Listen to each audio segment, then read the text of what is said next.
Thank you for joining us, everybody. I see some familiar names that are popping up here in the chat. My name is Conrad Majeka. I'm the Baltic American Freedom League president.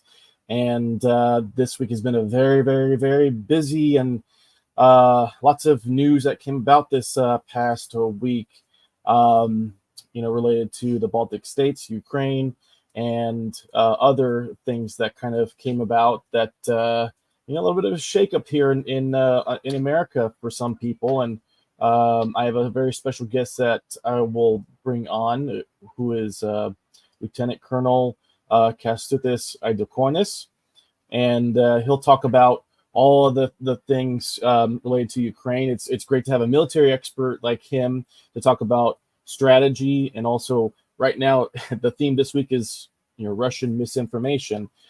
So drop in the comments if you will of where you're calling in from. And I just want to remind everybody, I don't know who's watching, and I know with selective editing on news, people can take comments out of context, but Baltic American Freedom League is a nonpartisan, nonprofit organization. Our job is here to educate the grassroots, Congress, the State Department about issues that relate to Baltic states and America and wherever that intersection is. So we don't get into any of the domestic politics in the United States. We don't get into domestic in any of the Baltic states. We just focus on what's related to both countries. So wanted to bring in the Colonel. Howdy, Thank you for joining. Thank you for joining us. Pleasure being here. Absolutely. Where do we begin on this week? I want to say how many days are we into the surprise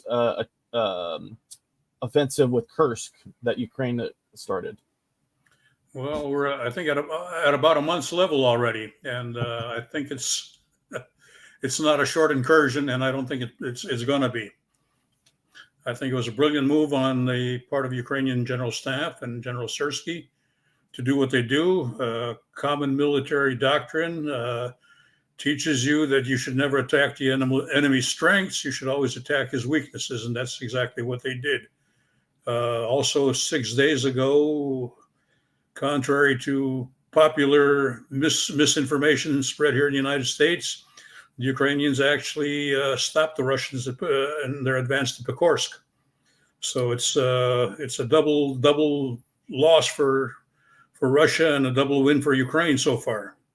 That's fantastic. I think the ingenuity behind the Ukrainians and just to keep this operation secretive of how this incursion would go, I think is very phenomenal. Now, is there any pros and cons to them, holding out in Kursk? Or, I mean, what do you think they should do? Well, there's pros and cons for every military action, and also the adage is that every time you do something, the enemy also has a veto power over what you do. The biggest danger that they have in Kursk is to overstretch their supply lines and logistic lines, and that's a danger. That is a danger, but that also presumes that Russians are going to throw a whole mass of reserves that they don't have at that problem in Kursk. Mm-hmm. They've already been stopped in the Donbass, which is good. Although they're trying to revive a little action in Volchansk there, and that's another little danger. They keep trying. That's one thing you got to admit the Russians keep doing, and it's an amazing thing. No matter how many bodies it costs them, they keep going forward. Yeah, so it seems that Russia, it's not necessarily the weapons that they, they care more about the weapons than the actual people, just creating casualties. They don't care about people. And their whole thing is, I think as Americans, sometimes we make a mistake that we believe that Russians think like we do. They don't. And Putin especially is a KGB trained operative. The only thing he knows that used to work all the time for him and for anything he got involved in was terror. terrorizing people, and that includes, by the way, the Russian people themselves. They don't dare come out on the street even with a blank piece of paper because they get arrested and sent to 5 years in jail, 10 years in jail, 4 years in jail, just for holding up a white piece of paper. Freedom of speech is definitely not there, and the communists are I call them communists, but the Russians are very good at shutting down free speech. Yeah, I think they've had the same playbook on authoritarians. They just change the names of whatever they want to call themselves as far as from the Kremlin. It hasn't changed, and they're very good with their disinformation. Their tactic here in the United States and in Lithuania and in other parts of Europe is very, very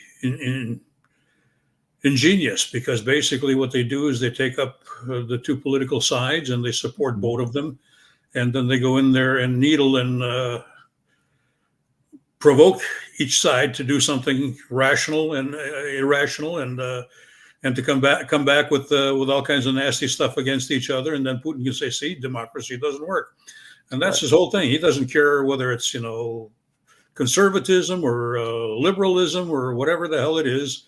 His whole thing is that autocracy, the kind he's got in Russia, works, and democracy is chaotic by nature and doesn't work and is doomed to fail. And in a lot of cases, he's gotten very close to achieving the goals he wants to. I just look at what's going on in the United States and the disinformation there, and the fights between conservatives and liberals. In the old days, in Reagan's days, we'd have our fights and we'd come out and say, "Okay, yeah, you won this one. We compromised on this one, and we're still friends, and we'll go have a drink afterwards."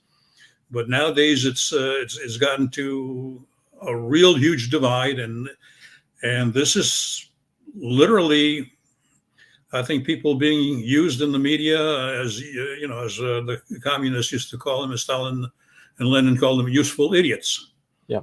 Because they might truly believe what they have, but they go to the extreme where they won't acknowledge the other side and won't even let the other side speak in a lot of cases. And that's very detrimental to our democratic health in the United States and in other countries too. It's going on in Lithuania too now. Right. I think we have to, here in the United States, I think we need to be more grateful that we can say something, whether how passionate you are, and you can still not go to prison for as long as it's obviously it's not threats or anything like of that nature. But I think we need to kind of acknowledge that if you say something out of the line over there, then you're going to be in Siberia. Yeah, but the whole thing is that they're taking our freedom of speech and weaponizing it against ourselves. That's the thing that's really disturbing to me, and I think to a lot of other people out there.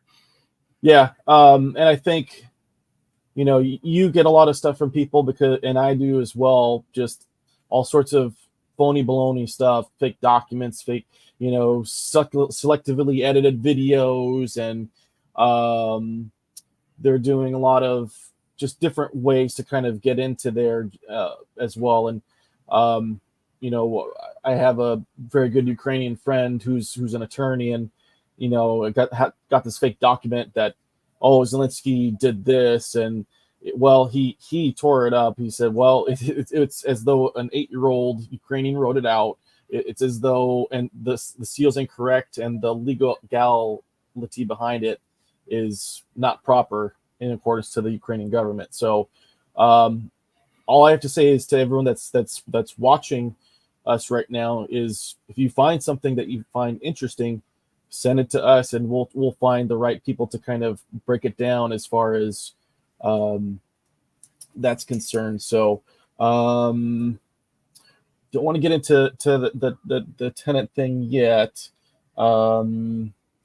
My question that I have for you is U.S. weapons being used on Russian targets.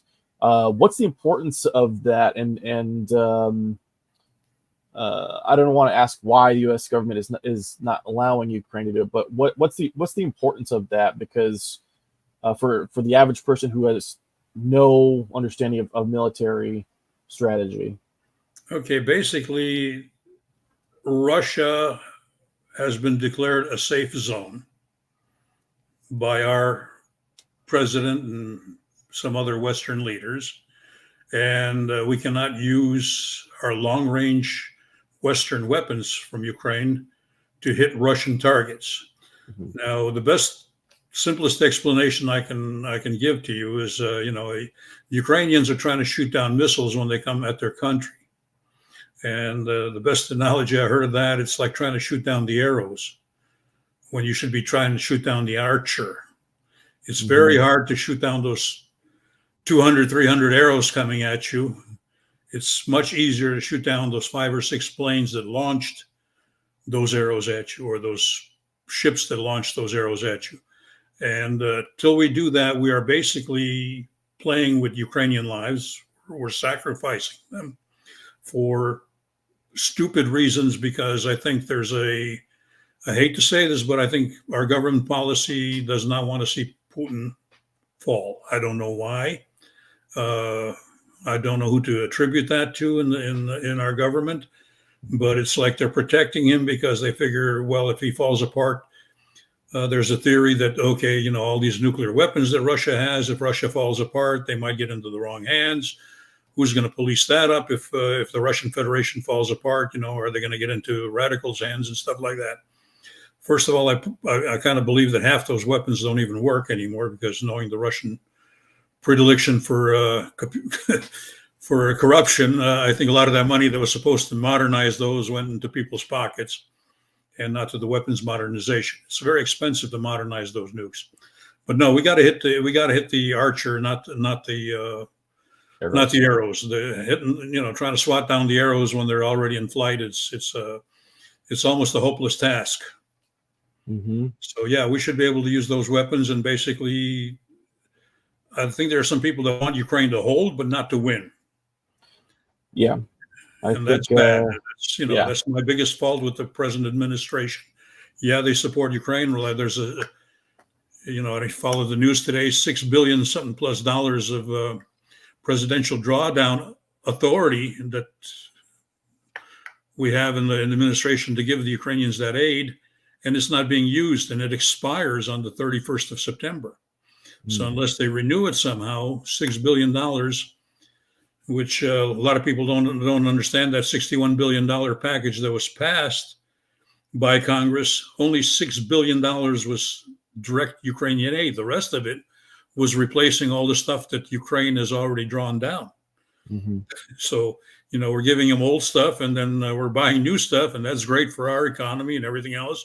And I'm sure the Ukrainians are happy, but don't tell me that they, passed $61 billion worth of aid for Ukraine when only in that package, $6 billion of direct presidential drawdown authority. And even that's not being used. I don't understand it. I have my own theory, but it's not for us to discuss that. Some people might get ticked off by me mentioning it. Yeah. I understand. I'm just going to look in the comments real quickly. Okay, so is financing the French parts? Okay, these are just comments of our politics, large funding. The Alexander Sursky, current UA is the ethnic Russian. Psychologically, has this affected planners in Moscow seeking to eliminate Ukraine's sovereignty? What about civilians? Okay, sure. I see that question. I know Sursky was actually born in Russia. He was educated by the Russian military education system, but I think he's a true Ukrainian patriot and very smart. I had an opportunity once upon a time to actually teach Russian tactics at Fort Bragg, and they haven't changed, but the Ukrainians have changed their tactics and adapted to them, and they changed their organizational structure. Unfortunately, it hasn't permeated down to every levels of the Ukrainian army yet, because they still have these leftover military trained by Russia officers in charge of some units. They're getting replaced, but basically the innovation and the adaptivity of the Ukrainian army is fantastic.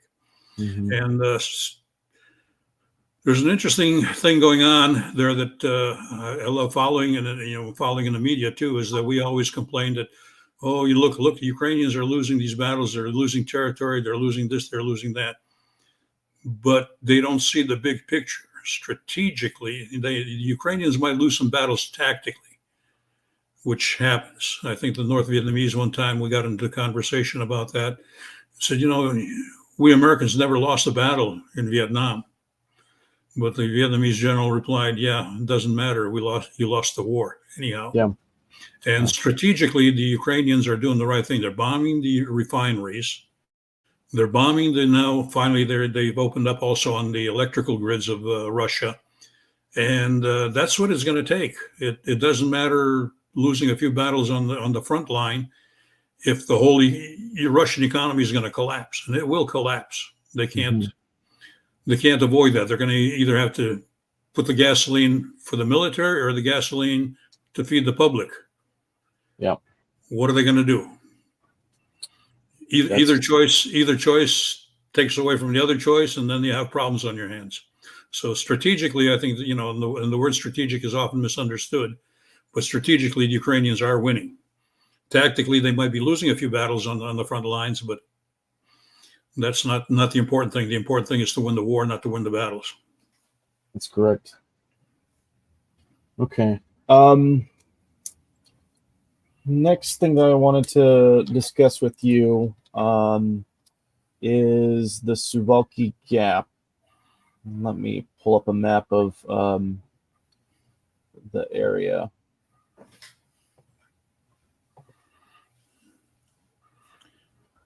Yeah, that is a big concern. It's a small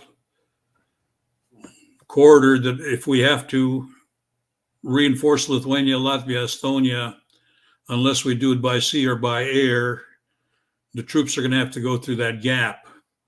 And that is within artillery control of Kaliningrad on one side and Belarus on the other side. So we're talking a very narrow corridor.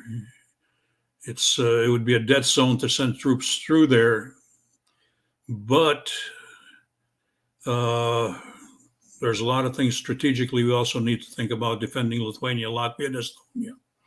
I'm glad to see brigades finally there instead of just companies, small units. There's a couple of ways to defend those three countries, and I think it's very important for us in Baffle to think about this.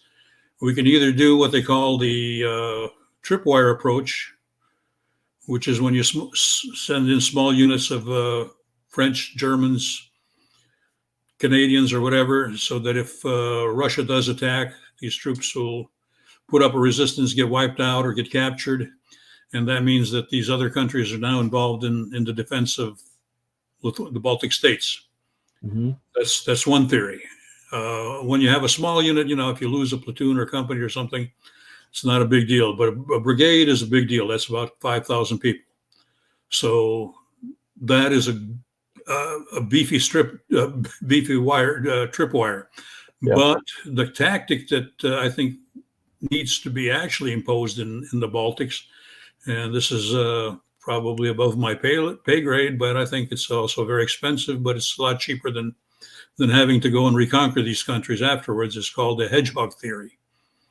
The hedgehog theory is that you put enough strength in there that any opponent attacking those countries would be defeated, and defeated soundly.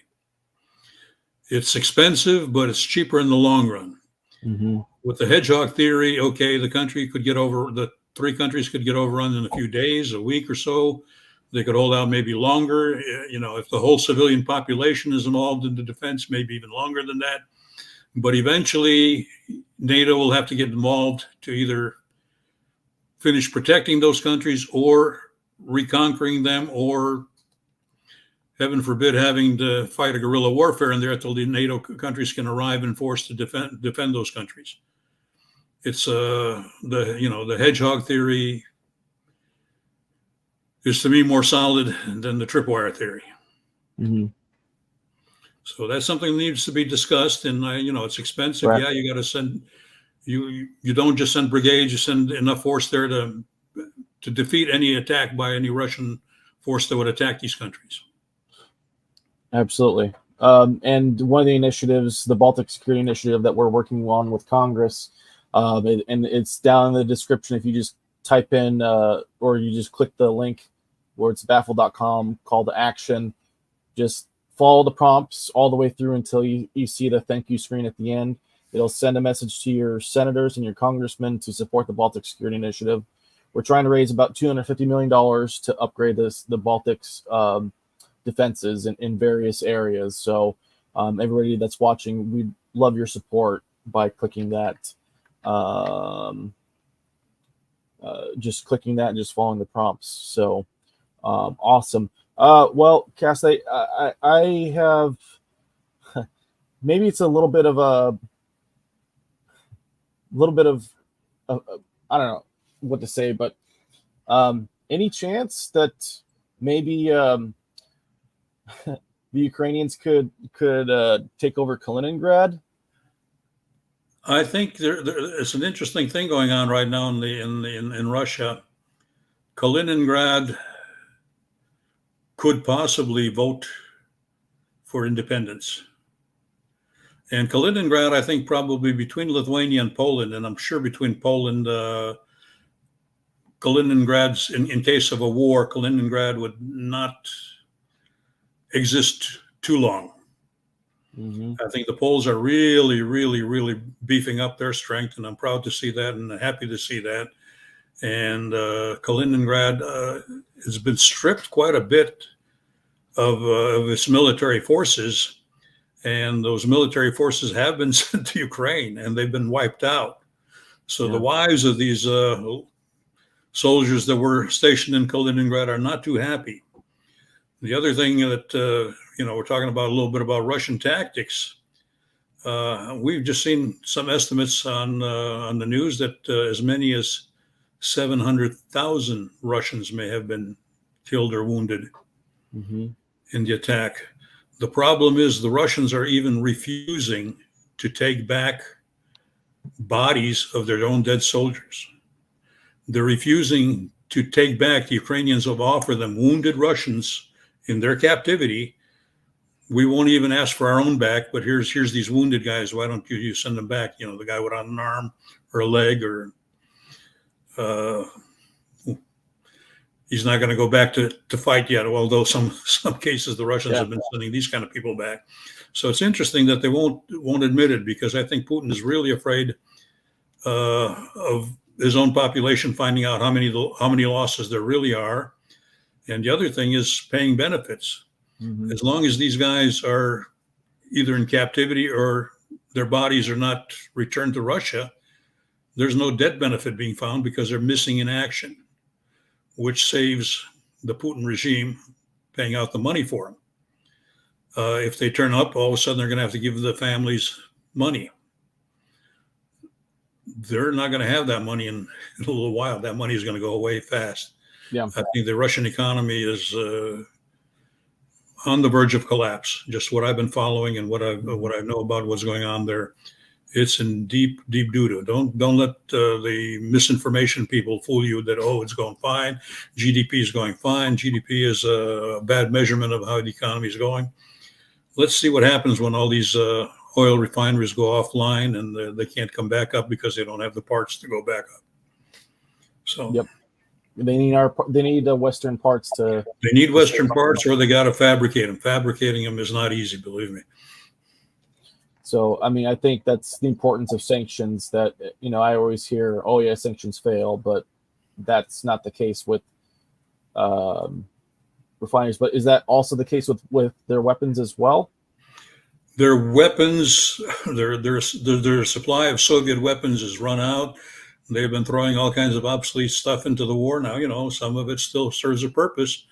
A tank is a tank, no matter how weak it is. But for modern weapons that the Ukrainians now have, the javelins, the laws and everything else, it's a turkey shoot for them.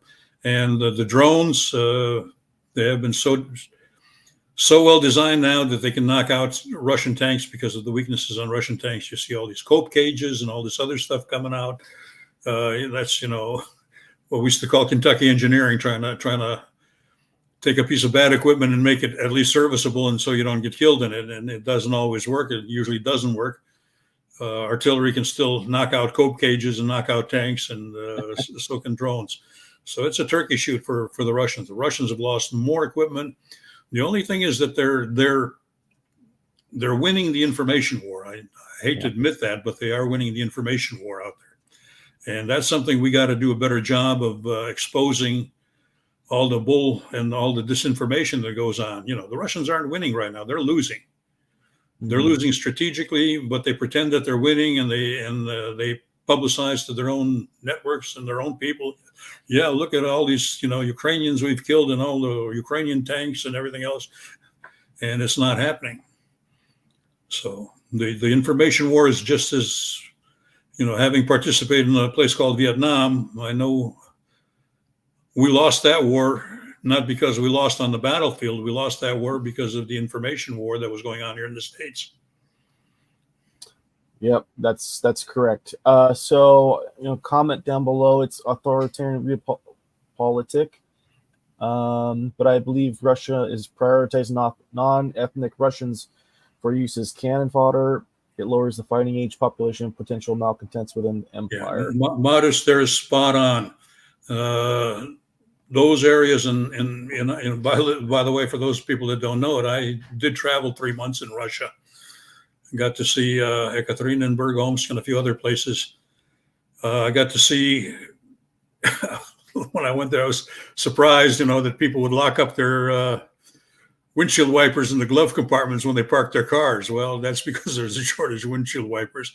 Shortage existed all the way down to toilet seats in the toilets, and light bulbs in toilets and everything else like that. So, we were totally fooled by Soviet misinformation during those times. Mm-hmm. And I think we're being fooled by Soviet disinformation right now. They're not that strong. They're not as strong as they claim they are. The only thing they know is brute force and terror. They're bombing civilian targets in Ukraine because they believe that they can terrorize the population, scare them into, okay, let's make peace. Enough of this, peace is, what we need. So they stop, that's their thing. They are using the ethnic groups in these other areas to the point where they're online. There are statistics that show that these people are bearing the brunt of it. The Siberians and the other minorities out there, because they're the poorest areas. Some of them live on $200 a month over in those areas. So when somebody comes along and says, "Oh, here's $2,200 a month," and not only that, but we're going to give you a bonus to just sign up, those people go for it. And for Putin, this achieves two results. It thins out the minorities, which are problematic for him because a lot of those are Muslim minorities out there. Mm-hmm. And it doesn't touch the Leningrad and Petersburg and Moscow. Regular Russian populations, because they're still, look online, they're still partying and having a good time, and nothing is going on. Now the war is finally, through Kirk's, being thrown on their doorstep, and they're finally seeing refugees coming in, and they're starting to see the videos, and even their media is now breaking down and complaining about somebody, not necessarily Putin, not doing their job in defending the country, right? But by association, yes, it is Putin, even though he's in charge, and he's purged the Russian military pretty badly. So yeah, the non-ethnics are being used as cannon fodder. Absolutely, the prisons have been emptied out. Absolutely, the Russians are their man pool is not as strong as they think they are, as we all give them credit for. It's not there. And if you start exempting people with connections in Moscow and St. Petersburg, they have nobody to send anymore. Yeah. And I'd like to remind everybody that during the Soviet Afghanistan war, where did all the draftees come from? Well, they came from Lithuania, Latvia, and Estonia. Yep. So that's that's part of their long-term tactics as well. Here's another question: how do you assess the possibility of wide-scale unrest and/or revolution in Belarus if Putin enacts the conclusion of the Belarus-Russian Union state, opting for official annexation? Okay, this is a very interesting one. I've been following Lukashenko for quite a while. I think sometimes we don't give that man the credit. He's walking a tightrope. Okay, if he doesn't do what Moscow wishes him to do, he's gone. Mm-hmm. But then they don't have a replacement for him, so it's kind of a mutual thing there, because most of the Belarusian people, and God knows, I think over 1 million have left the country.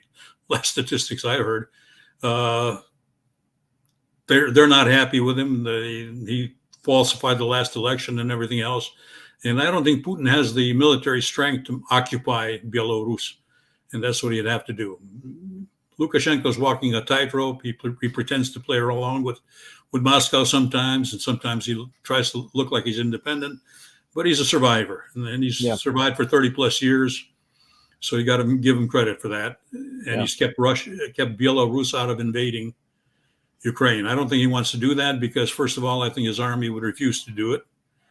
They already have a unit of Belarusians in the Ukrainian military. Mm-hmm. They also have a unit of Chechens in the Ukrainian military unit. Yeah.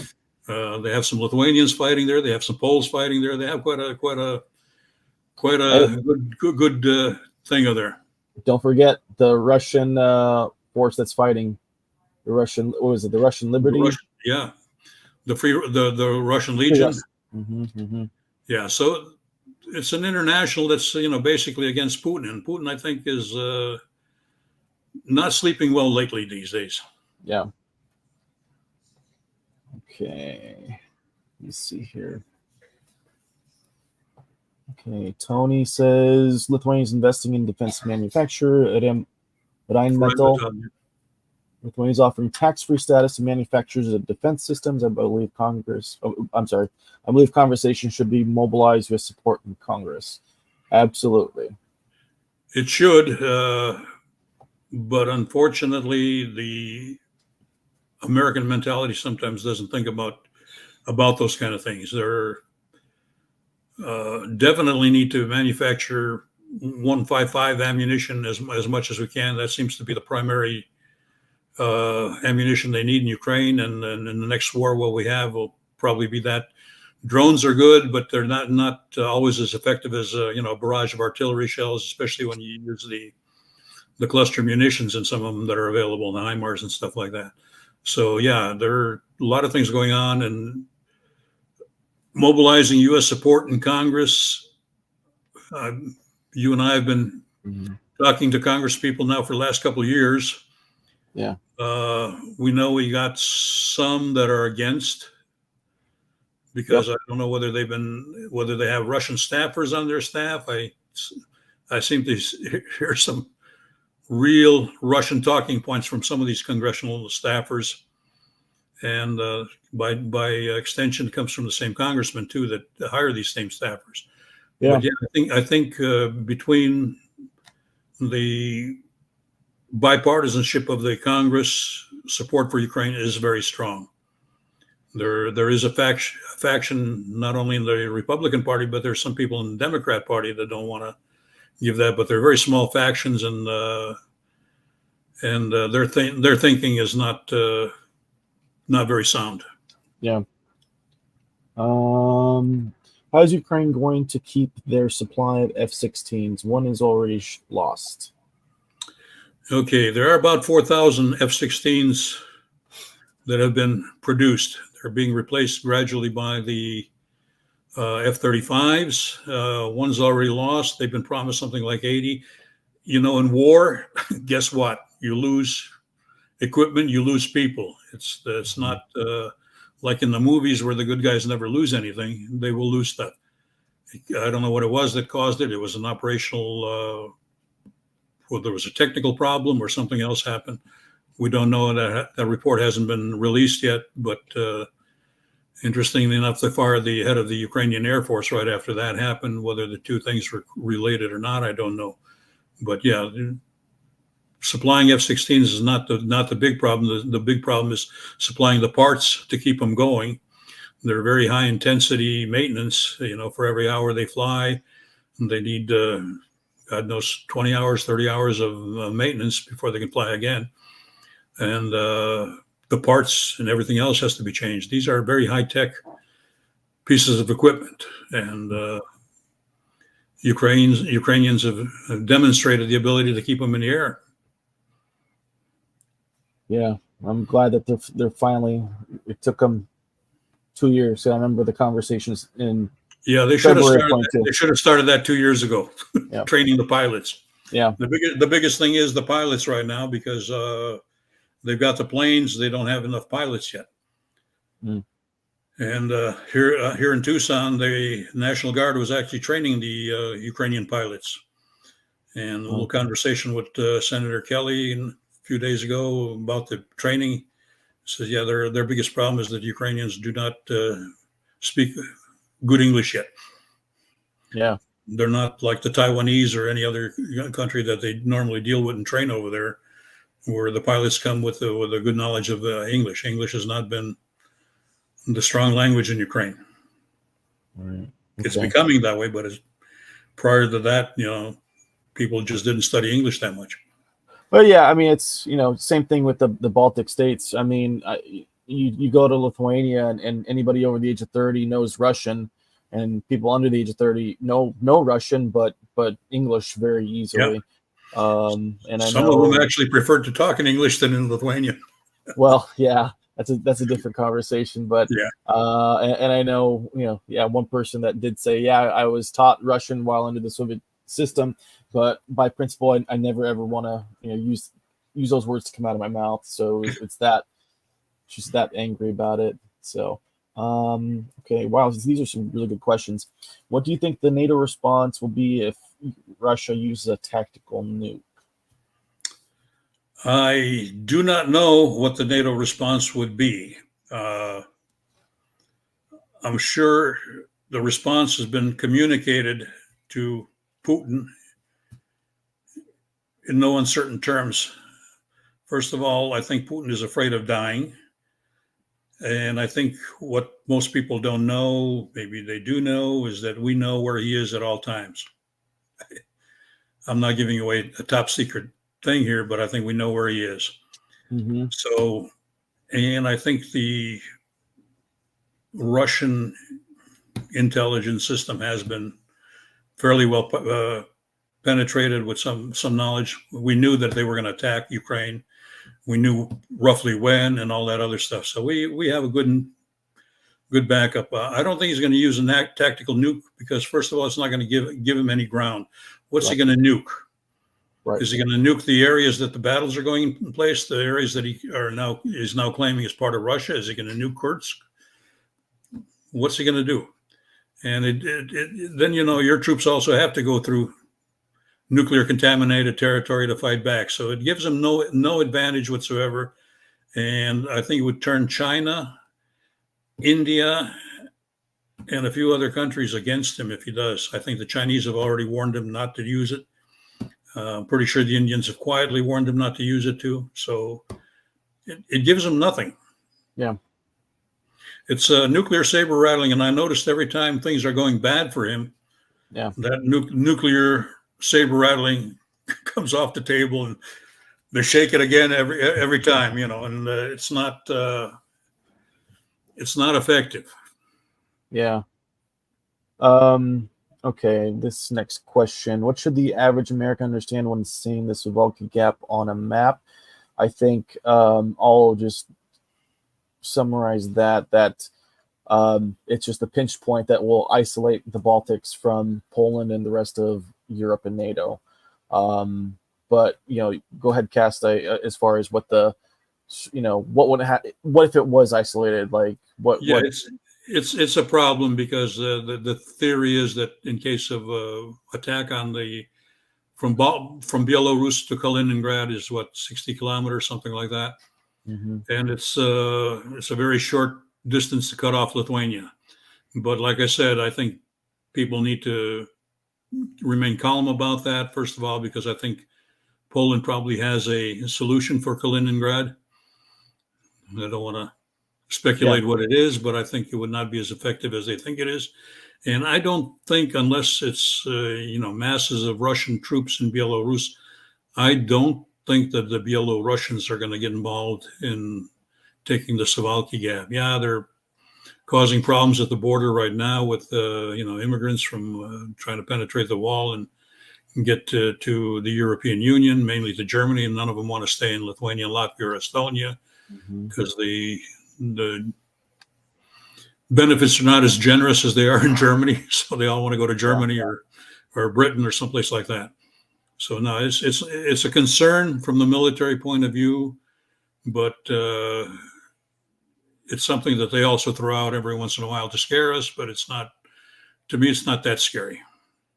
Yeah, and as Tony points out, that now, since that conversation, we have Finland and Sweden in NATO. So I think, if anything, they'd have send in their Marines and everybody else close by to kind of liberate. Well, the German brigade in Lithuania is definite plus, and the Marines and the forts being set up in Poland by the U.S., moving the front lines actually from Germany to Poland are closer to the where they need to be. It used to be all our troops are stationed in Germany, and if they had to get to Lithuania, it would take them quite a while. I used to be participating during the Cold War in a thing called Reforger, an exercise where we used to bring back a division from the United States, and we had to get it there into Germany in 2 weeks. We were capable of doing that, and they would get into their pre-positioned equipment and move out. So I'm sure we're going to have something similar to that, or if we don't already have it, we have it. We have pre-positioned equipment in Germany and all the other countries. So in case of a war, and I think what we're also seeing is a much diminished Russian army. I think this is one mistake our planners make in the Pentagon right now. They go, oh, okay, if we had to go fight the Russians, what would we need to have? Mm-hmm. And they say, okay, we need these weapons, this weapon. And well, the Russian army has been so diminished, I don't think you need that many weapons anymore. You can probably diminish these forces even more by giving these weapons to the Ukrainians. And there's a ton load. I live in Tucson, Arizona. There's 4,000 planes parked out here in the desert. Yeah, there's a lot of them just need to have the protective coverings taken off, rubber parts replaced and filled up, and they go. I'd like to remind everybody out there as well that in Northern California, there's about 3,000 M1 Abrams sitting in the desert. 3,000 M1 Abrams just sitting in the desert. Do we need 3,000? Just sitting in the desert. Yeah. And not only that, but I think a lot of people in the United States don't realize that we pay money every year to decommission these weapons and to store them.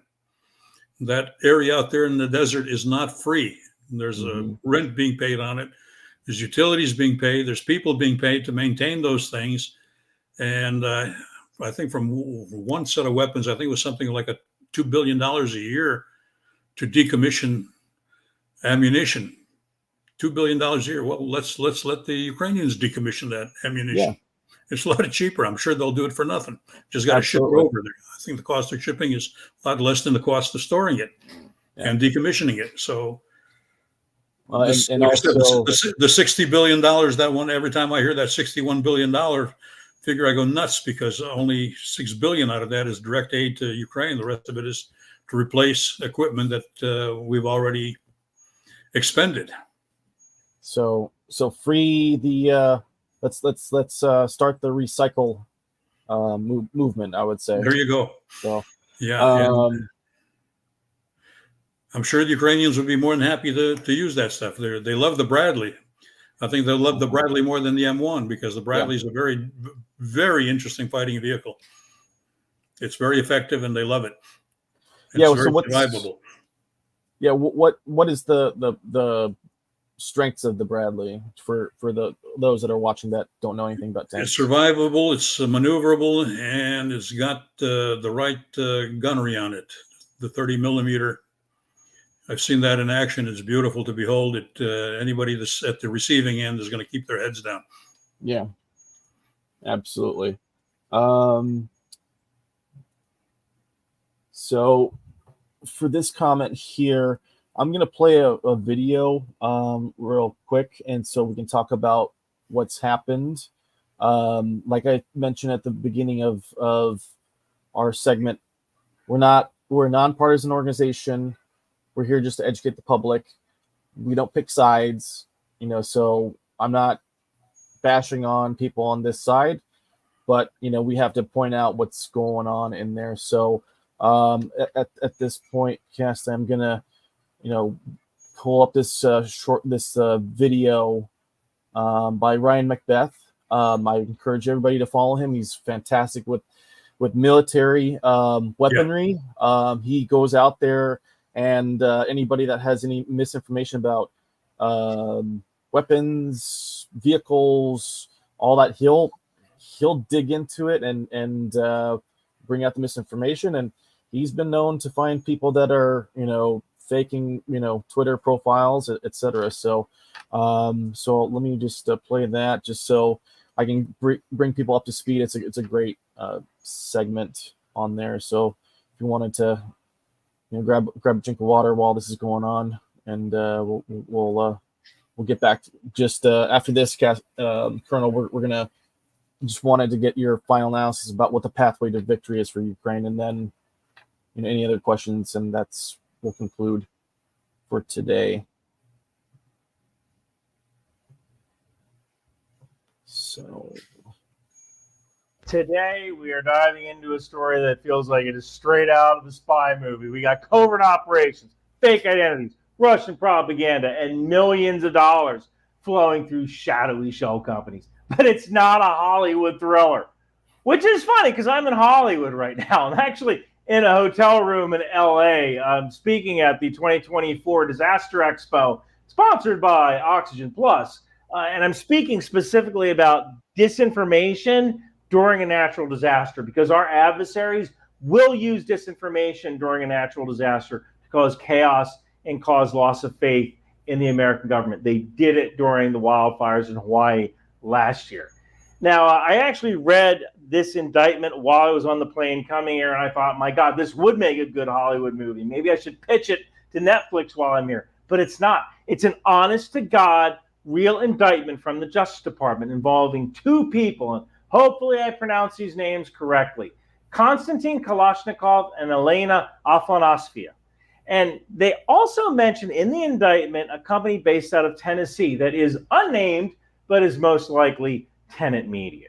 Now, you might have heard of Tenant Media before. They are the YouTube home to a bunch of right-wing personalities: Lauren Southern, Tim Pool, Taylor Hanson, Matt Christensen, Dave Rubin, and Benny Johnson. And it's crazy. I think I've interacted with all of these people at one point or another because they were spreading disinformation regarding Ukraine. Specifically, Tim Pool, who is probably the worst of the bunch. One funny thing to note. Tim Pool said in a Twitter post, "Should these allegations prove true, I, as well as other personalities and commentators, were deceived and are victims." Boarding passes? Check. IDs? Check. Kids? So, you weren't paid by Russia? You came up with these lies about Ukraine that just so happened to conform to Russia's foreign policy goals on your own? And you did it for free? That's probably the dumbest thing you've ever said, Tim, and you have said some dumb stuff. But go with it. Go with it if you're in front of a judge. I want to see what happens. So, let's start with the absolute basics regarding RT. RT, formerly known as Russia Today, is a media outlet funded and controlled by the Russian government. Now, RT is not your average news network. It has been accused of spreading propaganda and disinformation around the world, especially in countries that don't see eye to eye with Russia. So think of RT as like the Kremlin's microphone, just blasting their narrative across the globe. RT are not the good guys. When Russia invaded Ukraine in 2022, things got serious. Many countries banned RT from broadcasting. Now, in the U.S., can't necessarily do that, but a lot of cable stations, satellite providers just dropped RT from their lineup. So what did RT do? Did they pack up and go home? No. They just pivoted and switched gears to covert operations. They used more social media, especially YouTube. They decided to influence Western audiences through more underhanded means. And one of those means was to create, essentially, companies that parroted RT's party line. So let's meet our first player, Konstantin Kalashnikov, also known as Kostya. He's a Russian national and an employee of RT. What's his job?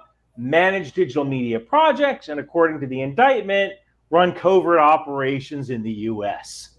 Then there's Elena Afanasyev, or Lena. She's another RT employee who works closely with Kostya to manage Tenant's media activities here in the U.S., all while hiding her true employer of RT. Well, this brings us to Tenant Media. This is a Tennessee-based company at the center of this whole mess, a mess that they kind of created.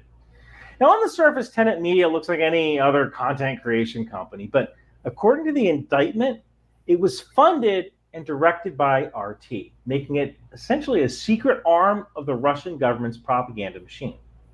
So how did all this work? Well, it's alleged that RT funneled nearly $10 million to a series of foreign shell companies to fund Tenant Media.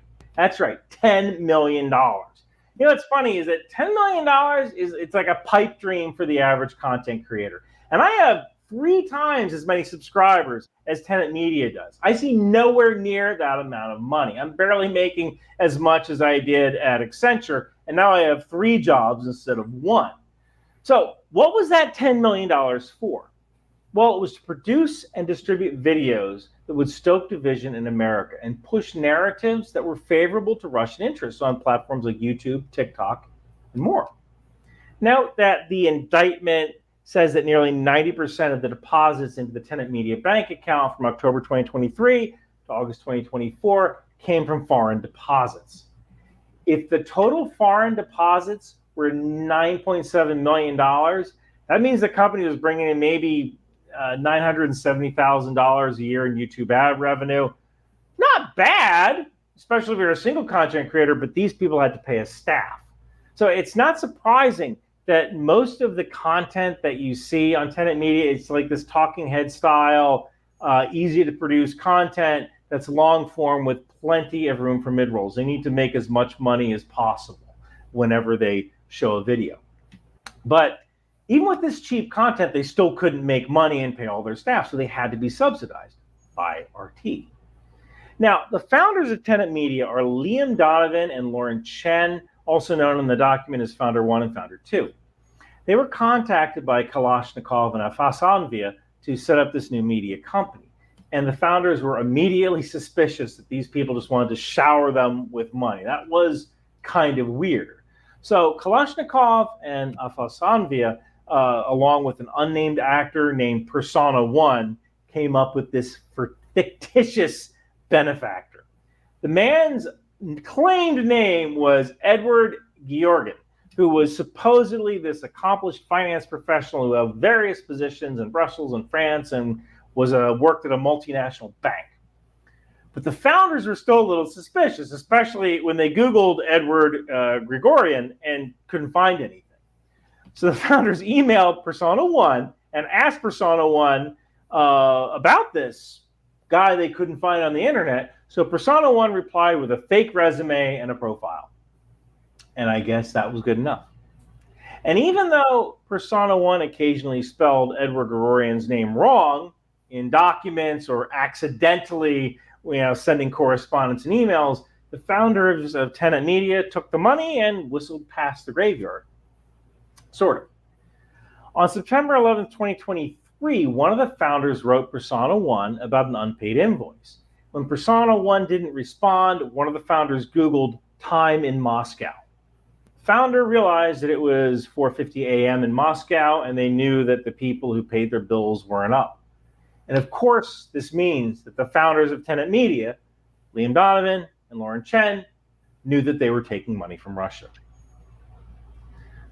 So now let's talk about this law. Here in the U.S., we have something called the Foreign Agents Registration Act, or FARA.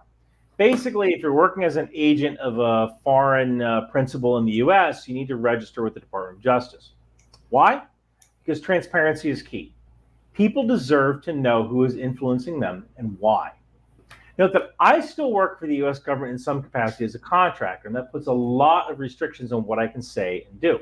For example, every once in a while, United 24 sends me an email asking me if I'll make content with them or for them. And United 24 is a Ukrainian government-funded media outlet. And while I agree with Ukraine's fight for freedom, I'm not a mouthpiece for any foreign government. And I always tell them no. But if I did agree to do it, I would have to register for FARA. Kalashnikov and Afanasyev were living in the U.S. and they didn't register. And that's a big no-no. So now they're facing charges for conspiracy to violate FARA and conspiracy to commit money laundering. And that isn't just about breaking a technicality. It's about covertly influencing public opinion in the U.S. and hiding who's behind it. And when you're playing in the shadows like that, you're breaking the law. So why does this matter? I mean, Tenant Media's tagline says, "Fearless voices live here." Maybe they're just telling the truth. And the media, which is controlled by the Jews and the military-industrial complex, don't want you to hear the truth. But there is this one weird thing. Remember that attack on a concert hall in Moscow a few months back that was blamed on Daesh?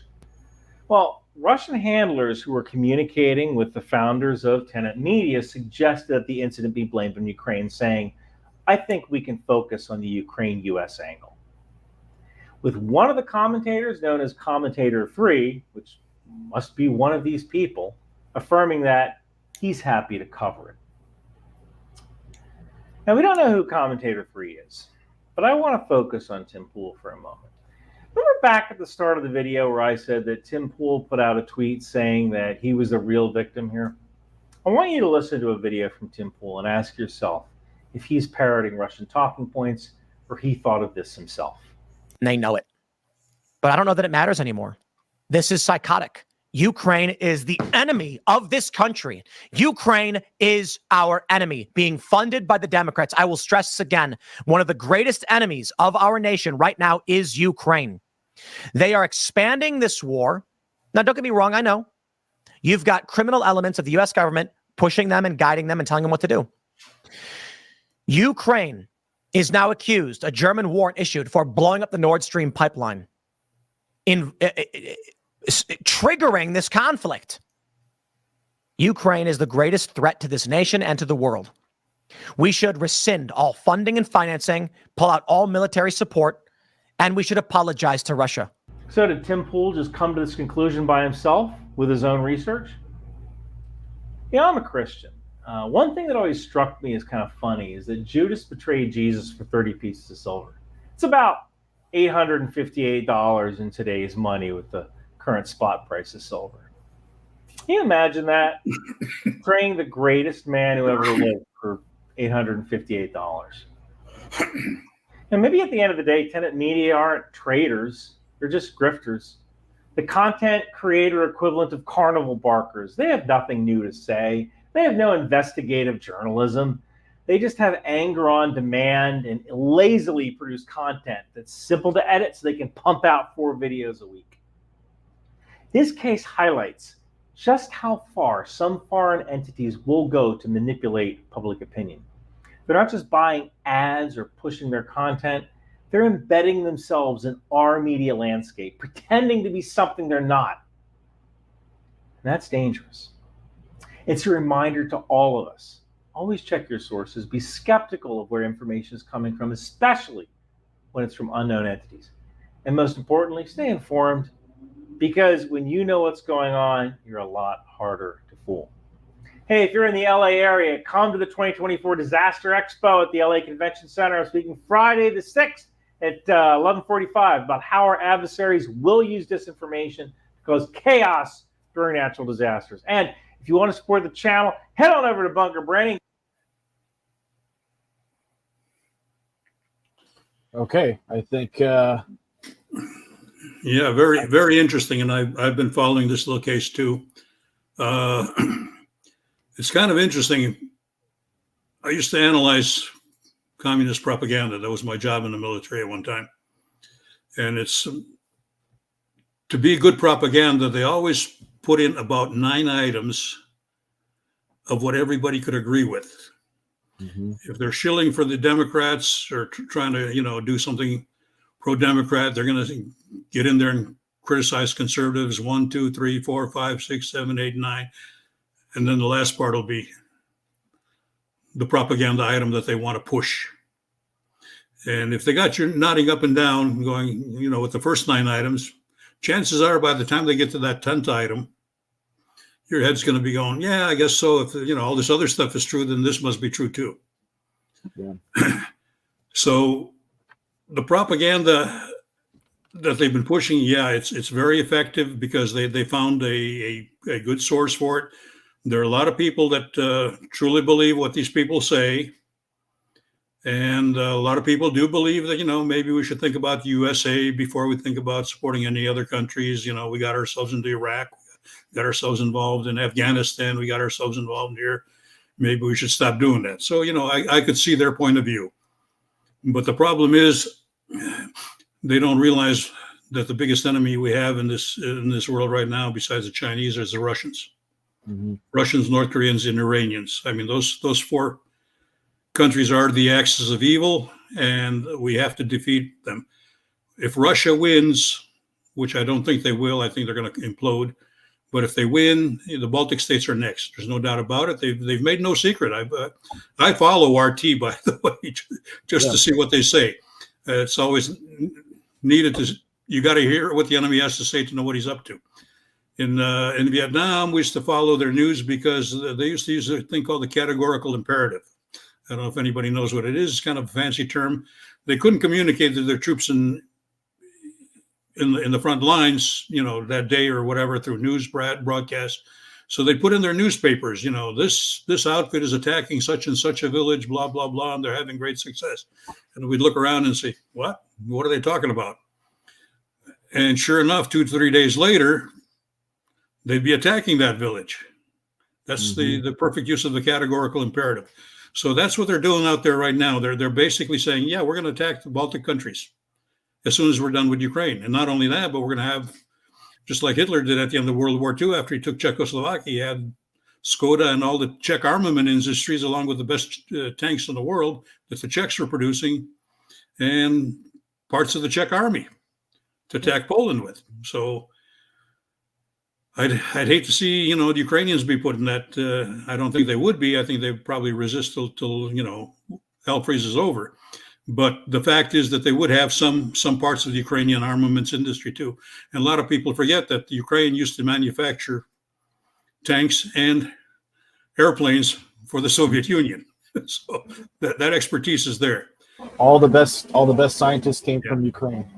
So now we got a thing with this disinformation thing, and again, that's part of the. It's interesting. I've never ceased to be amazed by the fact that Russians have no problems outing somebody as a KGB agent. They do it all the time. They do it in Lithuania. This guy was a KGB colonel. This guy was a KGB lieutenant. And everybody goes, oh, my God, and he's in the Lithuanian government, and we should, pounce on him and all that other stuff. Well, first of all, it shows how strong the KGB is that they recruited these people. And the other thing is they've just ruined this guy by outing him as a former KGB officer.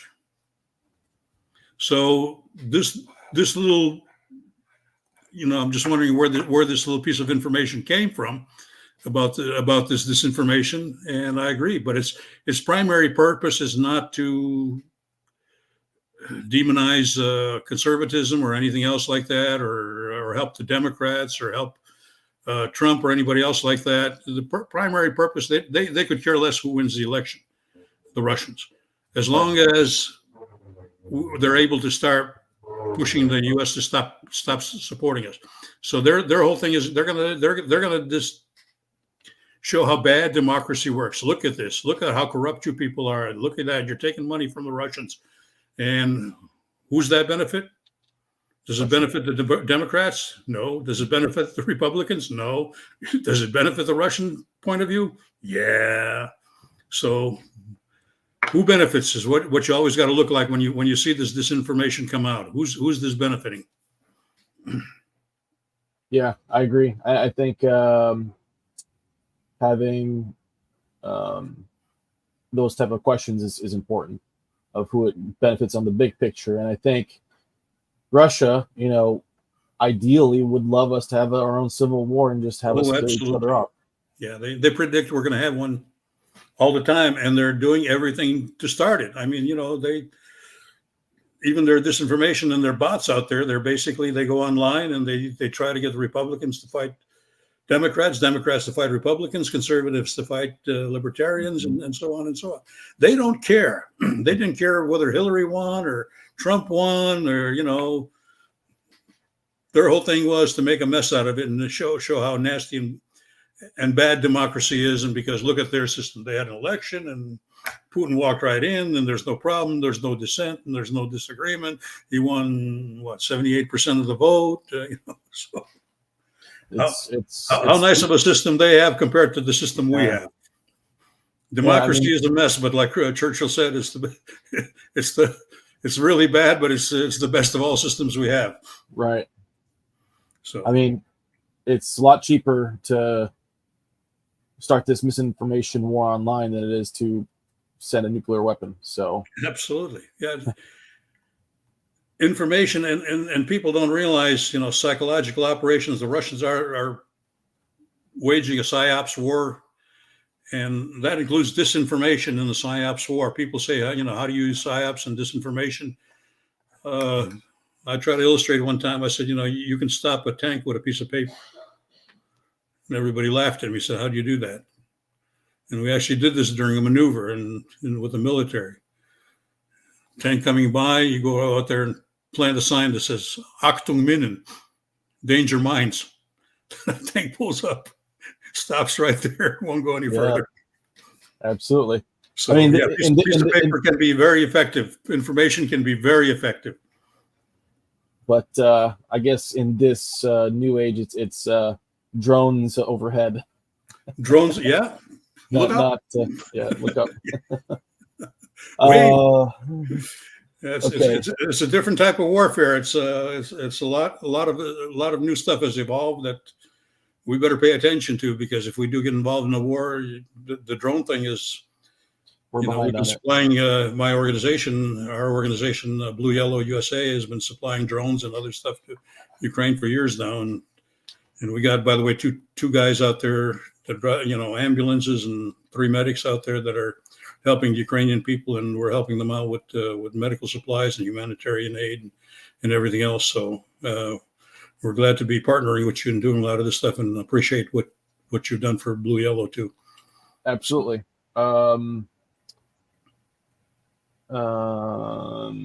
Okay, and we'll talk about the upcoming things for Ukrainians, for supporting them legislatively. So I just want to get through some of these comments. Modus says, it sounds like Mr. Poole has selective amnesia in forgetting that Nord Stream was detonated half a year after Putin decided to fully commit to an invasion of Ukraine. That's correct. So, so. And then that thing, I'd like to make a comment on that. It's kind of ludicrous to assume that without deep diving equipment, a bunch of drunken Ukrainians went out there on a rented sailboat, and blew up that pipeline. And again, when we try to track down who benefits from the pipeline going down, I don't know most people know about it or not, but if Russia had just shut off the pipeline, which they did, and failed to supply Germany with the promised gas, they were subject to some very harsh non-performance penalties. But force majeure, by having the pipeline blown up, gets them out of that. I used to deal with metals and Russians and everything else in the past, and they always wanted a force majeure clause. involved in that, because they can arrange a force majeure. You know, if you're picking up a shipment of something from Russia and the ship doesn't get loaded because there's a dock workers strike, all of a sudden they're not responsible for that. Mm-hmm. So, and you've paid them a down payment on that, and it's, you know, tough luck. So that's the way they used to swindle a lot of people, the force majeure clauses. So yeah, they got out of paying Germany, and I don't think the result is final on who actually did it. I personally suspect the Russians, because they had the most to gain. They got out of paying millions of dollars. Gazprom got out of paying millions of dollars in fines for not supplying the gas. Period. Right. That's a very good point that I've never actually I haven't heard anybody really say that. So that's very good to know. I appreciate that. Let me see here. I remember you spoke, being that this is the internet and we don't know who's watching us at this point, but you recommended if there's an attorney by any ports of what they should do. Oh yeah, this is, something. The International Court has ruled quite a few things, and that can provide to be a basis for Ukraine to collect damages. Now, I kind of recommended to Ukraine that basically you talk to the legal profession all over the world. Any place a Russian ship lands, cargo belonging to anybody in Russia should be subject to seizure for payment of damages for the war in Ukraine. And that would put a stop to a lot of these ships landing, period, because I don't think they'd want to go in there with a cargo of oil or anything else if it's going to be seized. And by the way, Russia exports a lot more than just oil. They export coal, they export uranium, which we're still buying from them. And by the way, we're still paying in the West. We're still paying a lot of the taxes for Ukraine to continue, for Russia to continue the war. So it's I think if the Ukrainian government would offer the legal profession, say, okay, whatever you seize, 10%, 15%, or whatever standard fee is agreed upon, is yours, and sell the cargo and seize the proceeds for that cargo and reward the legal profession. I think a lot of this stuff would do to our good lawyerships all over the world, good to lawyers all over the world who want to make a money. It'll be a perfect opportunity. Absolutely. So if you know anybody that's near a port, that's an attorney profession, make sure that they contact the right people. So there might be a nice contact the Ukrainian consulate there and say, oh, okay, if we put a stop to this ship, can we get 10% or 15% of the profits, and the rest goes to Ukraine for war damages. And goods on some of these ships would cost about $1 billion, half a billion. Whatever. I'm not going to put a dollar value on it, but it should be worth quite a bit of money. Absolutely. Especially for the lawyers and for Ukraine. I think everybody would benefit from this. Right now, only the Russians are benefit from getting their cargoes offloaded in ports. Absolutely. You got to think outside the box. Okay. I want to stay out of U.S. politics, but elephant's room. Do you think Trump advance winning is immaterial to Ukraine's survival? I'm not going to go into that. I'd like to make a little comment on that. I think nobody knows what Trump is going to do. This is something as working with Ukrainians and the Baltic American Freedom League, we have to be apolitical and we have to work with whoever wins. So knocking any one party, like I see some Ukrainians do, or some other people do, is not in our interest. Whoever wins, we have to work with them. That's correct. And I think that's the name of the game. Is Trump going to cut off aid to Ukraine? We don't know that. He's unpredictable. He's a negotiator, considers himself a negotiator. And I think most good negotiators do not start out by cussing out who you're going to negotiate with. Yeah. You praise them, you build them up, and then, you tell them how smart they are, and then you go in for the kill. So. Well, and then you talked about the 9 yeses to the 10th, point. So maybe that's the way we go about it. And yes, I you know what, thank you for mentioning that we do work with both sides. And I think I know it's hard for some people that live in certain districts or states that have somebody of a different political standpoint. If you participate in the campaign that we attached below, I mean, just send that message to your congressman or senator, and Yeah. we'll talk to them. I mean, I'll talk to Democrats, I'll talk to Republicans. I don't care who I talk to. It's as long as we can get in front of congressional staff of pushing, pro-Baltic legislation. Yeah, I worked with Ukrainians here in Arizona, and our delegation went and visited every one of our congressmen and senators the last go around, and we talked to Republicans that were pro and Republicans that were against, and I don't know if we convinced too many of them, but the help for Ukraine should be universal. I kind of liken it to Ukraine's fight for its independence. Where would the United States have been if France hadn't helped us in our Revolutionary War? Would we have won? Well, or would we still be part of the glorious British Empire? I don't know. Mm-hmm. But the fact is that they need our help. They need the U.S. help very badly. I think a lot of Trump's accomplishments were that, he did get more countries in NATO to come up with at least 2%. I think even Poland's now almost up to 5%. So it's had an effect on NATO, and I think the best unifying factor that NATO had was Putin attacking Ukraine. I think NATO was kind of lying defunct there for a while, underfunded, and people didn't care about it too much till he invaded NATO. I mean, he invaded Ukraine, and NATO jumped into the act, and the European Union jumped into the act, and it's united Europe like they've never been united. Now, they still have some weaknesses because they don't have a common defense policy. They don't have purchasing procedures for buying ammunition yet. So, are the Europeans ready to take full responsibility for supplying Ukraine?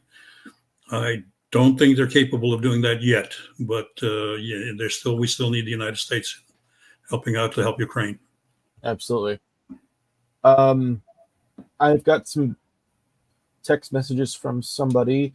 I think this is in regards to the Tenant Media. There is part of one, the DOJ exhibits that the campaign to influence the U.S.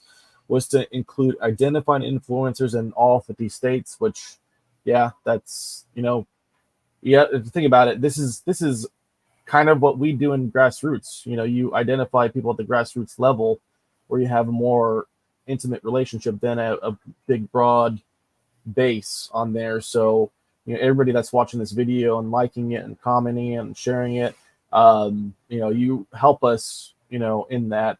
If we can get to a certain subscriber level and watch time, then we can actually monetize on this channel for more, conversations with the Colonel, more with the Baltic Musketeers and everybody else. And if you have any special guests that you'd like us to connect with and you have a relationship with, we'd love to sit down and have a conversation to give you more education to your congressman, to the public, people that don't know much about things,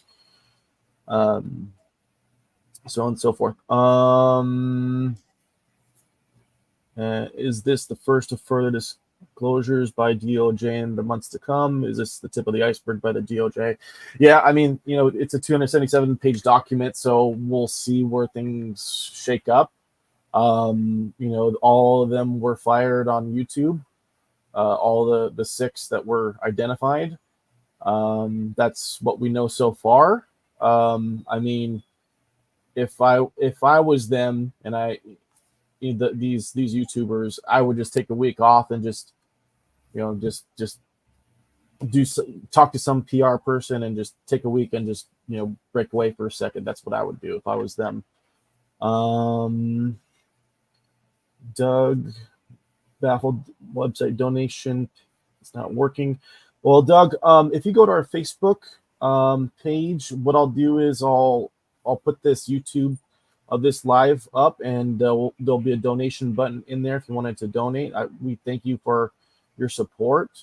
We're getting a new PayPal account, so we can still donate through Facebook. We'll attach the link to that. Colonel, Ukraine Action Summit is coming up. Tell us what's going on and what people can do out there that are watching. Okay, the Ukrainian Summit is coming up. It's basically a grassroots organization of Ukrainians in the United States. And they do basically what you and I do with BAFL. We go and talk to our congressmen and senators about supporting, advocating for aid for Ukraine. The last reiteration a couple of months ago, I participated in that one. I think there are about 500-600 Ukrainians showed up on the Capitol doorsteps. And I think it was effective because right after that is when the logjam broke loose. Speaker of the House Johnson opened it up and finally said, okay, we're going to vote on this. And they voted on it and bipartisan support for aid for Ukraine. I think the figures are astronomical. It's still there's 67 to 70% of Americans favor support for Ukraine. Yeah. And I think this incursion into Kursk has helped those numbers. Because, it's kind of hard to, when it looks like you're losing and the Russian propaganda keeps saying you're losing. And, it's bullshit. But they basically repeat that lie often enough, like Gabriel said, and people start believing it. So now that they're in Russia, I think there's a little bit of a different throw. And plus the fact that the Ukrainians have been hitting the Russian infrastructure really hard. I love to see it because I think that's going to win the war for them. It's knocking out the airports. It's knocking out the oil refineries. No oil, tanks don't move. When they first got invaded in Kiev, they didn't go after the tanks so much as they went after the gasoline trucks. Right. The tanks without gasoline, they're just pretty heavy paperweights, right? Right. And a lot of those tanks ended up, by the way, in the Ukrainian army. Yeah. Literally hundreds of them. So yeah, no gasoline, no diesel, no planes don't fly, trucks don't deliver goods to people in the countryside, and when people don't get their food, they get a little angry or hangry, as somebody would say. And I think, like I said, that's the economic effects are gonna be tremendous from this thing. I don't know how much of the refining capacity they've taken out, but rumor is that the Russians are now buying gasoline and diesel on the open market. So it must have had an effect on that, and the prices of gasoline are going through the roof in Russia, and we'll see where that leads to. But I think it basically, they're going to run out of money to buy gasoline on the open market. They're not making money on their gasoline because oil is a product that's sold fairly cheaply on the open market. But the refined product has the better built-in value-added price to it. So if you have to pay extra for your own gasoline and your own oil to come into the country from somebody else when yours is not being exported and you're not making money on it, it's not a good deal for you. So, and the fact that India, they can't buy it in rubles, they can only buy it in rupees. So what are the Russians going to do with the rupees? Yeah. So all they can do is just send it to just give their elites a nice vacation in India. India. No, well, they're not as they're figuring ways around. They're talking about cryptocurrency being used to pay for stuff.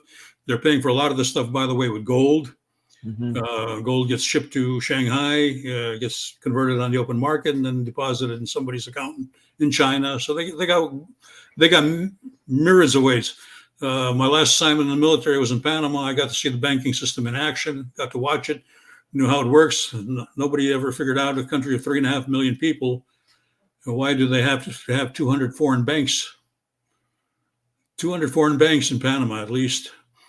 And one of the reasons is they use the US dollar for their currency, and the other one is they have corporate secrecy laws that were almost as good as Switzerland, if not better. Yeah.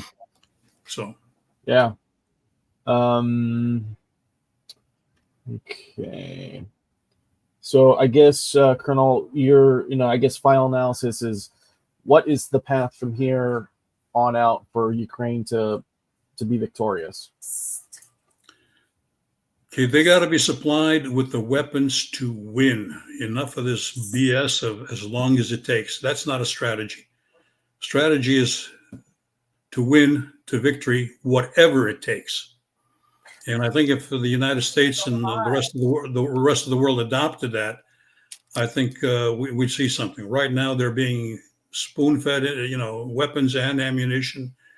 They're not being allowed to hit targets in Russia from which the missiles come, which what they should be allowed to do, and I think that'll do it. But I think a process has been started, and Putin started it himself, where I think we might see a replay of 1917, where the Russian army refused to fight anymore. Mm-hmm. And you're seeing that. You're seeing people turn against their officers, knock them off. They're being treated like cattle out there. You have basically troops sent into battle with no chance, no artillery support, and then in back of you have what they call barrier troops. Well, what are barrier troops? These are guys that are going to shoot you down if you turn around and come back. Yeah. So your chances of surviving are a lot better going against the enemy than turning around and facing your own machine guns. Yeah. So that's the Russian way of fighting right now, and unfortunately, so far the Russian soldiers are putting up with that stuff. But they're going to reach a point in time where hey, I've got a weapon too, and this colonel giving me this stupid order. Yeah, I've seen it in Vietnam. We used to call it fragging. Mm-hmm. If the troops saw an officer that was incompetent, and they wouldn't necessarily kill him, but I've seen guys have stun grenades thrown under their bunks, and their hearing's gone for about 3 months, so they were sent back stateside. Yeah. So the guy wouldn't get anybody else killed. That's right. The way. That's, I think, what's going to start happening in the Russian army. It's already happening.